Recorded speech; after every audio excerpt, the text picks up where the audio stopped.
Alright, so it's time for part 2 of the expansion tutorial. If you haven't already seen part 1, I have 2 things for you. First, you can click on this link here to go watch part 1. Second off, I just thought I should let you know that I am judging you for clicking on a video that obviously says part 2 when you haven't watched part 1.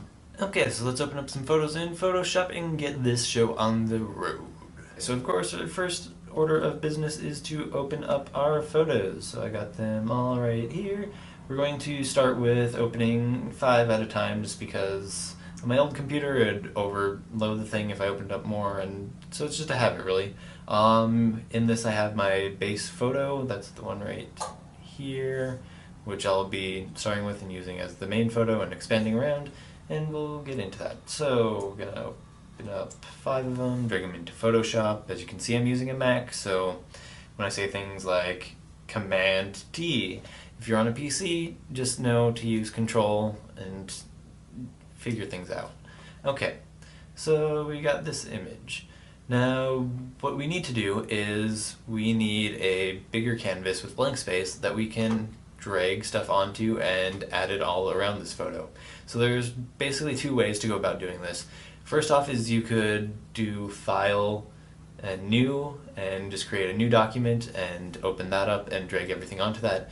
What I personally like to do is I will expand the canvas. I'll show you how to do that in like 5 seconds, which will allow me to keep this as my base photo, and I'll keep all my EXIF info and all that sort of stuff, and it just makes things a little bit easier for me. So I'm going to go to Image, Image Size, or no, Canvas Size, sorry, and this will give us our canvas size. I usually start out going about 3 or 4 times the initial longest side, so we're going to put this at, let's say, 175 by 175, just to give us enough extra room around.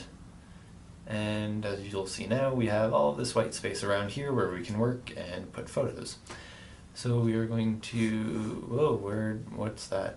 Don't do that. Okay, we're going to start with the next photo in line. This is actually just the background photo, like this is the exact same photo except without me in it. I would use this if I were doing some compositing most likely, or if there's anything else I need to change about the background, but I don't for this, so I'm just gonna make that go away and not worry about it. So this next photo, if you remember from our expansion, we started just going straight over to the left, so we're gonna drag that in and it will go right in here. Okay, so what we're going to do is we're going to use the free transform tool. I believe it's located in like edit free transform, is that where it is? Yeah, right there. I always just use Command T because I do it enough. Control T if you're on a PC, and what this is going to do is allow us to move it around and mess with it and do some fun things.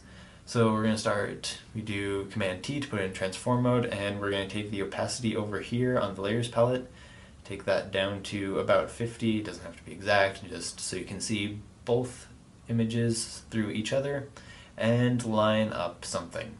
It doesn't have to be any particular point, any place, usually about in the middle, but pick a point and line that up, because as you'll notice, nothing else is going to line up all at the same time. So you just have to pick one point, and what we're going to end up doing is rotating around this point, because if you can tell, basically why everything else isn't lining up is because it's slightly rotated, because our image isn't quite straight as it moved around, it's angled slightly differently. There's a whole, you can figure that out with tripod, it's gonna happen. So what we need to do is rotate it around that point. You'll notice it's kind of hard to see right here in the center of your image. When you're in transform mode, you'll have this little circle plus sign thingy, and what that is your rotation point. So if I am out here with my cursor, I can rotate it and it'll rotate around that point. But I can also move that point by clicking and dragging it, and now that it's down here, if I rotate it, it rotates around that point.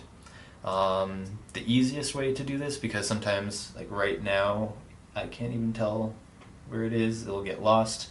If you hold down the Alt key and just click, it'll just put it right wherever you click, so you don't have to find it and drag it around. So just Alt click and you'll get your rotation point where you want it. And then we're just going to rotate this a little bit to try and get stuff to line up. So right there, the slight curve lines up. You're not going to get everything to line up just because there's slight lens distortion. So one thing I forgot to mention in the first video is you're going to want to use a lens that has low distortion, because otherwise you're going to be doing a whole bunch of fun stuff with this, which you don't want to do.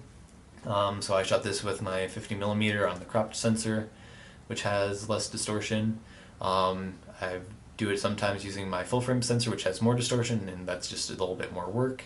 You can use, if you have a telephoto lens, usually if you zoom in all the way, you have very low distortion. So just play around and you'll figure out which ones have low distortion pretty easily, or you can look it up. Yeah. So what we're going to do to correct this little bit of distortion that we still have up here, and to a lesser extent down here, is we're going to go into warp mode, which sounds really awesome, but I mean, it's kind of awesome. This little button up here, it looks like a little dragged out thing with some arrows and stuff below it. Just click on that, and what that's going to allow you to do is move your corners and different points and warp the image around and do all sorts of fun stuff. So what we're going to do is just drag the points up and around to get it to line up. You'll have to do it a little bit more. One thing you want to make sure is only use the points on this side, really. You can, of course, if you really had to, use the ones over here. You shouldn't need to, but I try and avoid distorting this half of the image because this is where we're going to be adding more onto. So if this is slightly distorted, then when we add another image, we have to warp it even more to get it to line up, and then it just becomes a whole mess, snowballing into more messes, and we don't like that. So we're just going to drag these points to get them to line up. So as you can see, it looks like everything is pretty good. So we're just going to go over and take our opacity back up to 100% and click the check mark or hit enter if you want to, whichever. And now you'll see we have these pretty well lined up, but we saw the issue of there's this line and border between the two photos. So what we want to do is get rid of that. Now, before I learned how to do layer masking, which we'll be talking about in like 5 seconds, I used to just use an eraser and erase this part of the image, which does work, but it leads to some complications, as in if you realize later that you messed up and you erased a bit too much, there's not a whole lot you can do to fix that. So what I later discovered is the magic of layer masking. So I'll show you how to open up a layer mask, and then I'll explain a little bit more. So this little button down here on your layers palette with the little square with the circle inside, if you have your layer highlighted and click that, it'll add this little fun white box here, which is your layer mask. Basically how a layer mask works is it works in grayscale, so black to white, gray in between, and what happens is if a part of the image is white, it will let it show through, and if it's black, it will be blocked out, basically made invisible. So if I'm gonna get my brush, just hit B, and you'll notice over here I already have my background and foreground colors set to black and white. So I'm just gonna take black, and making sure that I have the layer mask highlighted and not the actual image, I'm just going to paint black right along here, and you'll see it, basically what it does is it erases it. But the magic is I can paint over it with white. So if you use the X key, you'll switch between your background and foreground colors over here instead of having to come over here and click this button all the time. So I switched over to white, and I can just paint it right back. So if I'm over here trying to get rid of this line, and I make a horrible, horrible major infomercial fail and just like, whoa, everything just messed up. The easy thing to do here would be just to Command Z, but I can also just go with switching it to white and paint it right back over. And we're all good and everything's happy, and it works. So I'm just going to finish going down here, get it messed out. You'll notice I am using a very soft brush, which is, if you look at your brush sets, I have the hardness set to 0%. And what this does is it feathers the brush a lot so that things blend easier. There will be instances, which we might see later on, where we'll have to take it up a little harder because we want some harder lines into place. But for the most part, you're going to be using a relatively large, soft brush to get things to blend. And now, because I've been showing you, I'm not sure that I got everything. Fun little trick. If you use the slash key, I don't know if it's backslash or slash. I don't know which way the slash goes. The little slash the key above the enter return key. If you hit that, you'll get this black or this red area. And what this does is it's basically showing the layer mask except in red scale, where red is your black, so you can tell where you have gone over and where you haven't. So I see from when I did my major infomercial fail over here, I kind of got a little excited and missed some spots, so if I'm gonna just switch over to white and I can cover that back up. And this over here shouldn't matter, I'm just gonna take care of it because I want to. And this doesn't matter because there's no image there. And then to get rid of it, you just hit the slash key again, and you're back to normal. And you can see now we've got two images pretty much perfectly blended together. And from there, it's basically repeating pretty much the same thing. So we click and drag down our next image, drag the layer over, Command T to transform, drag it down. We bring our opacity down to about 50%. We line it up at a point right here. I'm going to use, get a little bit better lined up there. Alt, click to get your rotation point. Rotate around that point to get things lined up. And then we go into warp mode up here. And we drag our corners around to get things to line up.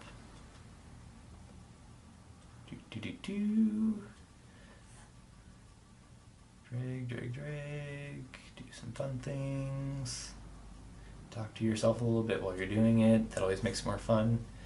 Once we got it lined up, take our opacity back up to 100. Enter the transform. Go over, add a layer mask with the little box circle button thing. Paint black on the layer mask to cover up parts of the image. And you'll also notice over here on the layer mask it will show you where you have painted black, but it's kind of hard to tell exactly where each of those things are.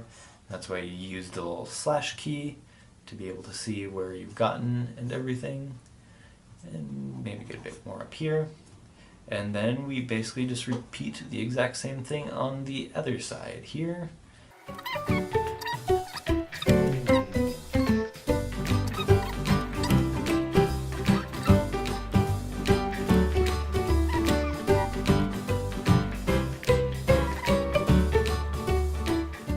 Okay, so now we are on to the top row. If you remember from how we expanded, we went all the way across first, and then we did a top row and we did bottom row.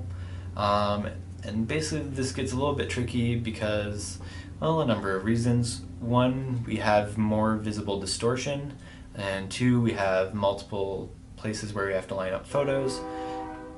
I live right next to the train track, so that's what that sound just was. So we're going to line this up quickly, and then the fun starts.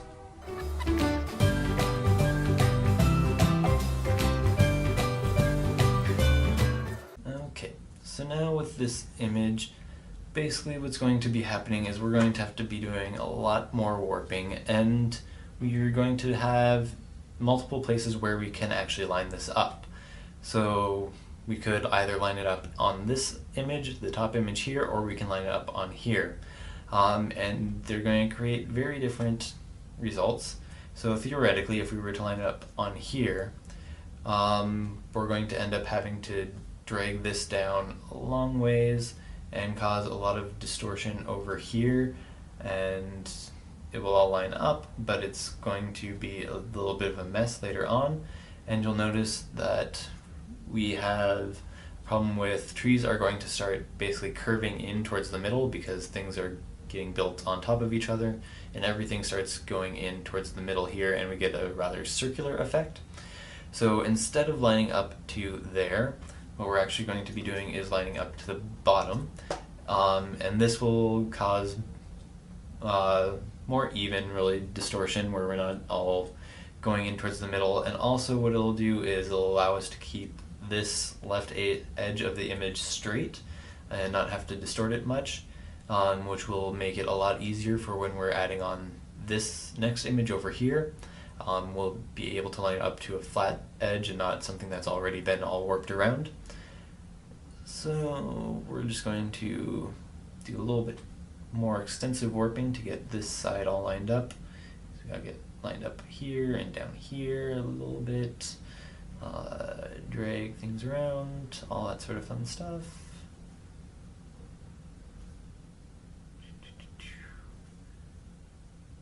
And you'll notice this warping stuff is not something that you'll be able to just drag it into place once and you get it right the first time. You have to nudge things around bit by bit because each time you move one point, it affects the other point. So we're going to take that back up, do that, add our layer mask, mask it out.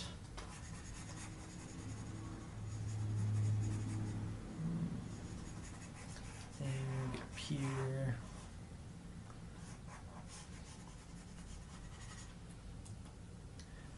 Okay, and then with our next image over here, it's pretty much the exact same thing.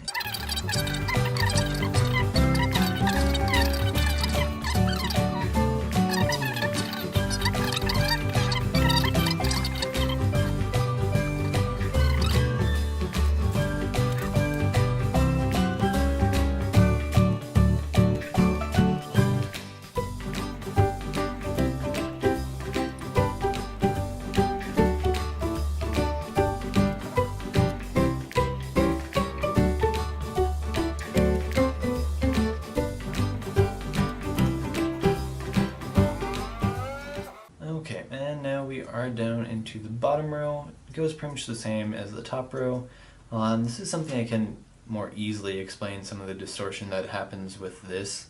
Basically, if you think of with your tripod, when you're just looking straight ahead and you start going over and side to side, you're basically just going around and over, directly across. However, if you're looking down, you're going to be pivoting around a central point. So instead of going across evenly, you're going across a lot more awkwardly. Like if you look straight down and go around, you're not going across, but you're going around in a circle. And basically we're trying to fit that circular pattern into a square. So that's where some of that distortion comes from. I can also tell already that this is going to be one of the places where we're probably going to end up using a harder brush to do our masking. Because I had to walk back and forth through this grass and made it move around a bit and go in different places, so it's not all going to line up quite right. So we're going to just kind of fake some hard lines to get it all to look good. If I were to be just using a soft brush, things would end up just kind of being halfway there and look kind of blendy. If you see here, you have grass that just kind of fades in and out. So instead we're going to use a harder brush. Just take it up. You get, if you're wondering, you get this menu by right clicking, and if you'll notice me changing the brush size magically. If you use the little brackets on your keyboard, the square brackets, those will give you larger and smaller brush sizes. We're just masking around here, getting in close, and I feel like it's going kind of slow and not cooperating with me. Okay. Get even harder here. And of course, this isn't all quite right. I would normally be taking more time and going through and paying probably way too much OCD attention to this, just in case someone does try and look at the grass. But it will give it a bit more of a harder edge because the grass is a bit more defined. So we're just gonna do something like that. I want to bring this back. There. And get back to my softer brush. Then we just go and do pretty much the exact same thing as the top. This is mint. Mint right here. If you're wondering what mint looks like, it looks like this. Two alternating leaves, doubles. They go here, then they go across, and here and across. And these little poof ball thingies are where there's usually flowers, so those will usually, like in the summer, be purple. So if you ever want to find mint, that's what mint looks like.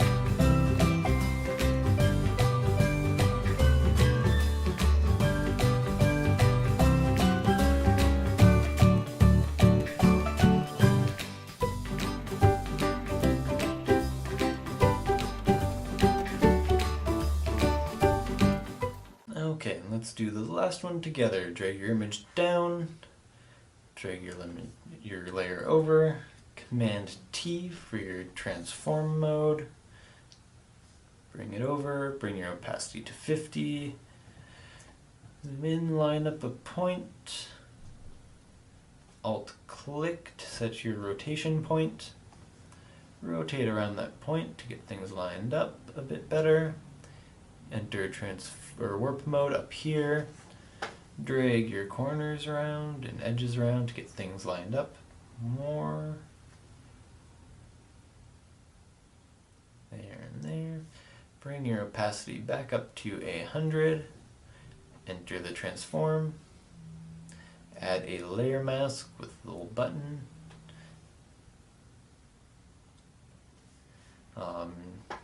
Get your brush and use black to paint over the edges and mask them out.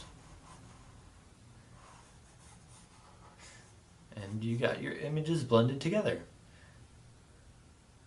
And there is our final expansion.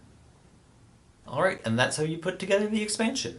Just so you know, later this week I will be posting a little bonus video showing you a little bit of a pro tip on how to clean up an expansion, something that if you already know how to do an expansion and you've been doing it for years, something that might be a little bit useful for getting rid of all those little rogue lines that show up every once in a while. So be sure to tune in and subscribe to get that. If you get something to turn out using this, be sure to social media me your results so I can put them up on the interwebs or put them on my fridge and everyone can come over and be proud of you. As always, be sure to leave a comment down below letting me know if you have any questions or concerns or problems or anything like that. Let me know how this whole editing tutorial thing, screenshotting my computer thing went, because all my past experience with teaching people how to edit has usually ended up in me yelling at someone to pick up a layer. That happened once or twice. And of course, give the video a thumbs up if you enjoyed it and you learned stuff. Okay, I'm gonna go shove food down my throat. So yeah. I'll need to learn something, everyone. No, I don't know where I'm going with anything that I'm saying. I'm just gonna... Ooh, that's curly.